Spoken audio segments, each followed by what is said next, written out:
Oke friend, masih bersama gue Tanto Japa.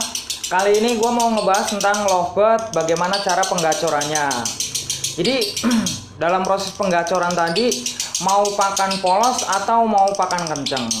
Biasanya di rumah gue sendiri dan rawatan gue sendiri, semuanya pakai sistem tempel atau sistem jejer. Kita jejer-jejer semua, ya. Terserah itu mau betina sama betina, mau jantan sama jantan, tapi minimal adalah 3. Nah nanti setelah sistem tempel tadi itu, kemudian posisinya si lovebird ini kita mulai pisah, ya, kita mulai pisah setiap hari. Tapi dalam proses angin-angin, kemudian proses penjemuran, kemudian proses mandi, kemudian sampai lagi di dalam rumah, itu kudu dengan sistem tempel. Jadi sistem tempel tadi fungsinya ini untuk membuat emosi si lovebird tadi stabil.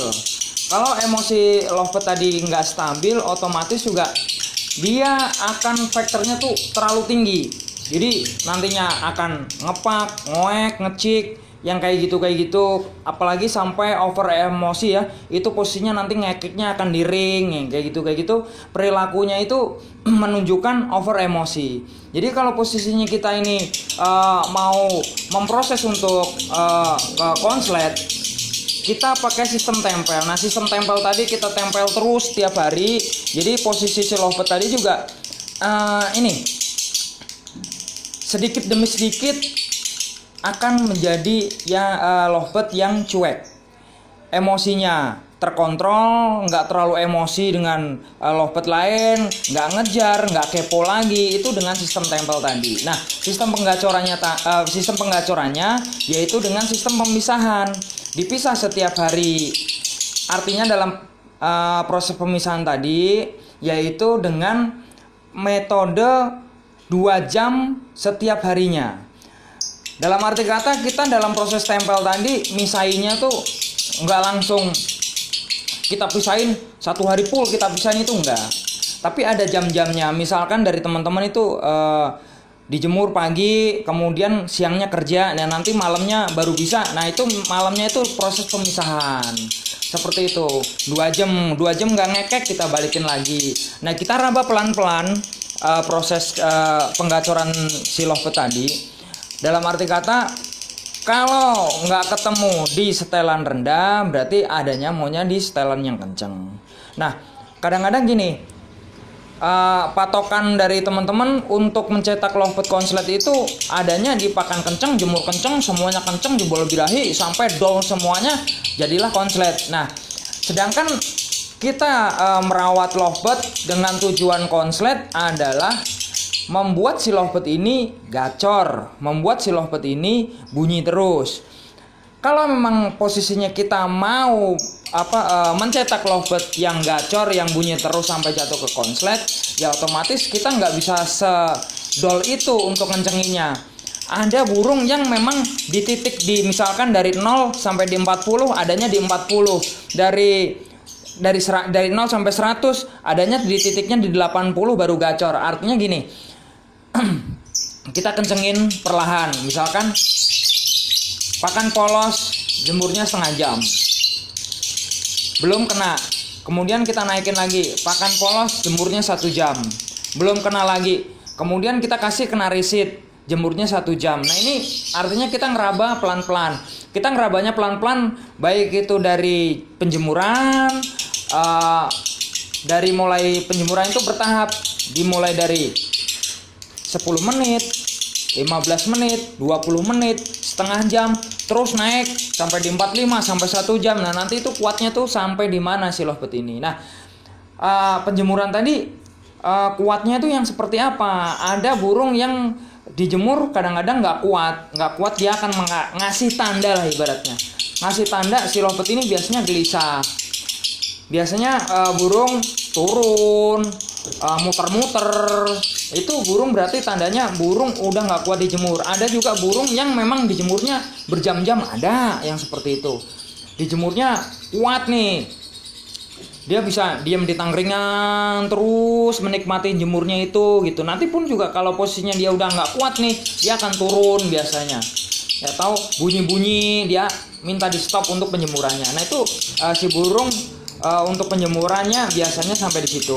Kemudian untuk pakan, biasanya gue mulai dari polos, nggak mau dimulai dari kencang. Karena kalau posisinya gue mulai dari kencang, otomatis gue nggak bisa nih ngeraba dari birahi yang rendah sampai nanti di titiknya tuh di mana, di titik gacornya tadi gitu. Karena kita nyari nih, misalkan nih dari pakan yang 0 birahi sampai di 100 birahi. Nah itu kita nyari tuh di angka itu, ada di 10, ada di 20, ada di 30, atau ada di 40, atau sampai di 100.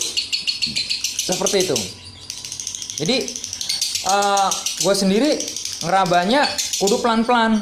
Ini burung gue kasih millet polos dengan penjemuran tuh seperti apa. Gue kasih nggak kena juga nih. Sistem tempel dipisah, nggak kena juga, balikin lagi. Oh berarti nggak kena nih, gue naikin lagi nih, gue kasih kena resit nih, coba seperti apa dengan penjemurannya seperti itu. Oh nggak kena lagi nih, gue kasih lagi millet merah, gue kasih lagi dengan Niger seed. Itu tapi posisinya bertahap. Perbandingannya pun juga untuk racikannya pun juga millet polos misalkan ini 1 kilo dengan kena resitnya cuma 1/4. Nah itu yang low dulu, yang kita yang rendah dulu, yang naikinnya tuh perlahan lah gitu. Dan nanti kalau misalkan nggak kena juga, bisa millet polosnya 1 kilo, kena resitnya 1/2 kilo. Nah terus sampai nanti 1:1 untuk perbandingannya pakan yang kencang tadi. Jadi posisinya nggak langsung kita tuh sporadis lah ngasih burung kita dijemur kenceng, kemudian lanjut lagi ke pakan kenceng sampai jebol birahi. Nah kadang-kadang teman-teman mungkin bisa ngerasain bagaimana setelah dijemur kenceng, setelah posisinya dikasih pakan kenceng, yang ada birahinya tuh bukan bunyi tapi birahinya itu birahi kawin, ya gestang lah, yang apalah. Ya itu tandanya burung kita itu nggak kuat untuk dikencengin. Ada juga burung yang kuat memang dikencengin. Misalkan burung yang kita kencengin, kita jemur, kemudian ada burung gua yang bahan yang di depan itu gestang setengah jam itu gestang. Habis gestang nanti ngekek. Ntar gestang lagi, habis itu ngekek lagi. Nah, si burung ini sebenarnya ngasih tanda kalau dikencengin, ini si burung ini justru mau ngekek. Coba gue sempat waktu itu burung ini maunya dikenceng. Akhirnya gue coba kasih rendah nih, bahan gue nih. Gue kasih rendah, ternyata malah nggak mau bunyi. Oh berarti maunya dikenceng. Nah ada juga bahan gue yang posisinya yang gue kencengin justru itu gestang terus nggak ada berhentinya, dan dia justru pengennya kawin terus, nggak ada ngekeknya. Coba gue balik, gue polosin, gue coba mandiin, ternyata si bahan ini justru menunjukkan kegacorannya. Nah disitulah kita ngerabanya tuh di situ. Nah nanti kalau empan kenceng pun kalau sudah sampai di titik gacornya itu di stop, jangan dilanjutin terus. Karena kalau posisinya nanti dilanjutin terus, ini yang ada si burung kita ini bukannya gacor tapi malah rusak. Jadi kalau sudah misalkan nih dengan millet polos kena resit jemur 1 jam misalkan seperti itu udah gacor. Nah coba ditahan di situ. Nah untuk pakannya mulai dikurangin, kena resitnya mulai kurangin sampai nanti ke polos. Kalaupun nanti belum berkurang nih tingkat kegacorannya, bisa dibalikin lagi ke yang pakan yang tadi dengan penjemuran yang tadi gitu. Jadi nggak semuanya sporadis lah dalam naikin birahi bunyinya si lovebird tadi. Nggak semerta-merta bahwa burung konslet itu semuanya kenceng lah gitu. Ada beberapa yang kenceng, ada memang kriterianya di rendah. Intinya kita mencetak burung itu untuk ngacorin. Kalau lu semuanya teman-teman gua ini sudah ketemu di titik gacornya, maka perawatannya di situ sudah benar. Tahan di situ, cari titik gacornya di situ, gitu. Ada bahan gua juga yang ngekeknya itu ada di bawah. Kemarin gua baru ngangkat nih dari temen, itu burung adanya ngekeknya di bawah terus. Nah itu gue biarin dulu tuh sampai dia bener-bener bocor, sampai bener-bener bocor, sampai keluar doublean di bawah. Nanti baru gimana caranya gue akalin nanti biar ngekek di tangkringan. Yang penting intinya adalah bagaimana cara gacorin burung kita, lovebird kesayangan kita agar mau ngekek. Dengan treatment sebenarnya sih sudah dibahas baik gua sendiri ataupun dengan Bang Oji, bagaimana cara penggacorannya, bagaimana mengatasi burung yang tipe basah, bagaimana cara mengatasi burung yang tipe kering, seperti itu. Jadi semuanya sebenarnya udah komplit lah di konten-konten gua kemarin. Cuma ada komentar yang kemarin masuk, Bang, bagaimana Bang kalau dengan tipe basah, bagaimana Bang kalau dengan tipe kering, bagaimana dengan tahap penggacorannya dengan sistem tempel. Udah dibahas dari awal bahwa kembaliin lagi semua berawal dari titik rendah dulu. Jangan langsung kenceng dulu, pelan-pelan dulu. Kita ngerawat burung nggak usah sporadis. Kita nikmati lah ibaratnya rawatan kita itu. Beberapa bahan kudu kita sabarin, kudu kita konsistenin. Ada yang memang tipe basah. Ya tipe basah itu kemarin sempat gue bahas, nggak apa-apa gue ulas lagi di sini. Burung yang biasanya disemprot dia nggak lari, dia lebih cenderung nikmatin. Biasanya kalau kita spray dia nikmatin di tangkringan, diem nggak lari-lari, atau misalkan di bawah dia diem aja dengan posisinya spray, dia nggak lari. Itu biasanya burung yang tipe-tipe basah. Terus kalau burung yang kuat jemurnya gitu, kalau nggak mau ribet nih nandainya, oh ini burung ini sudah nyublek, muter-muter, oh ini berarti tandanya udah nggak kuat dijemur. Ada juga dengan treatment yang gue pernah pakai kandang kotak itu disekat, tangkringannya 2 begitu, kemudian yang satunya diadem, yang satunya dipanas. Kita dimulai dari penjemuran itu kita stop watch pakai handphone lah, nggak apa-apa kita stop watch. Nah nanti berhentinya tuh di mana? Nanti si lovebird ini akan berhenti di tempat yang adem. Kalau udah berhenti di tempat yang adem lama, berarti dia udah nggak kuat lagi. Nah kita stop di situ, stop watch kita lihat berapa, 30 menit, 15 menit. Nah nanti hariannya patokannya di situ dulu tuh. Oh berarti ini si lovebird maunya dijemur dengan sekian, seperti itu. Kalau untuk extra puding kembali lagi dari si lovebird kita sih. Kalau gue sendiri misalkan burung yang memang tipenya rendah, gue kasihnya timun, karena kalau ketinggian dikit dia nggak mau gacor. Kalau memang burung yang tipenya kenceng, biasanya gue kasihnya jagung, karena untuk mendorong dia gitu.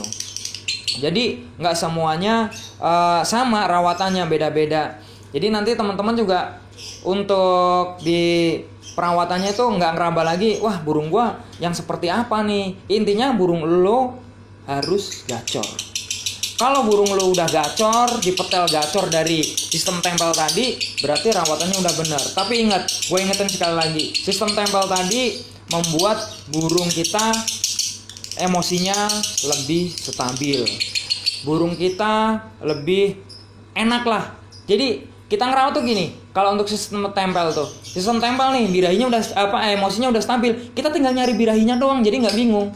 Beda sama burung vector. Burung vector itu kita nyari dua-duanya, kita nyari emosinya, kita nyari birahinya juga. Makanya udah ketemu birahinya, emosinya nggak dapat, burung nggak mau ngekek. Emosinya dapat, birahinya dapat, terlalu over emosi, burung ngerekel. Jadi karena memang posisinya single, nggak pernah ketemu burung, dikerodongin terus tiap hari sendiri. Begitu ketemu lawan, cenderung emosinya lebih naik. Gua saranin semuanya dengan sistem tempel itu lebih efektif sekali dalam memproses lovebird konslet. Oke, cukup itu aja ya untuk pembahasannya.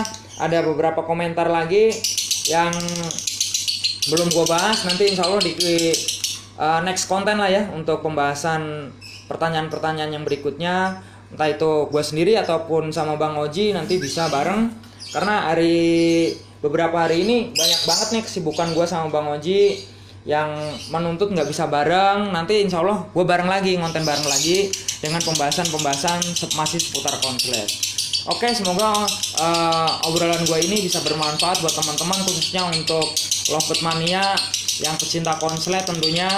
Salam dari gua, Konslet masih asik, friend. Oke, friend, terima kasih buat yang sudah menonton di channel YouTube-nya Tanto Java. Jangan lupa untuk subscribe, like, komen, dan juga share. Matur suwun.